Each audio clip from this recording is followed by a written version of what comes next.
এইকেইদিন ইমান গৰমৰ কাৰণে আজি সোনকালে কাম কৰিব আহিলোঁ। অলপ অলপ বৰষুণহে দিছে।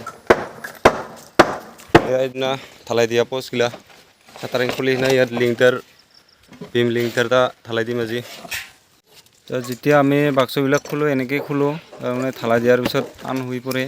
তো সাৱধানে খুলিব লাগে লাহে লাহেকৈ, কাৰণ পষ্টবিলাক সৰু না, তাৰ কাৰণে সাৱধানকৈ খুলিব লাগে, কণাবিলাক যাতে নাভাঙে।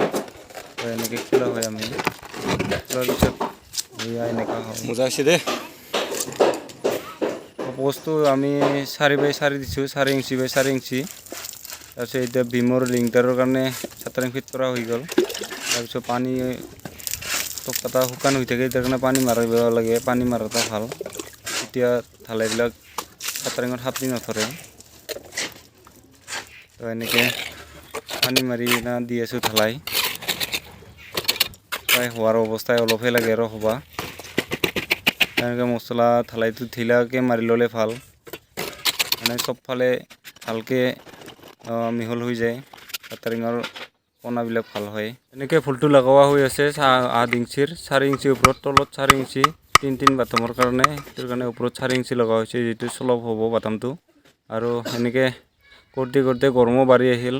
তাৰপিছত আমাৰো কাম সম্পূৰ্ণ হ'ল। এইফালে একদম সূৰ্য দেৱতাই ওপৰতকৈ ফৰকাল হৈ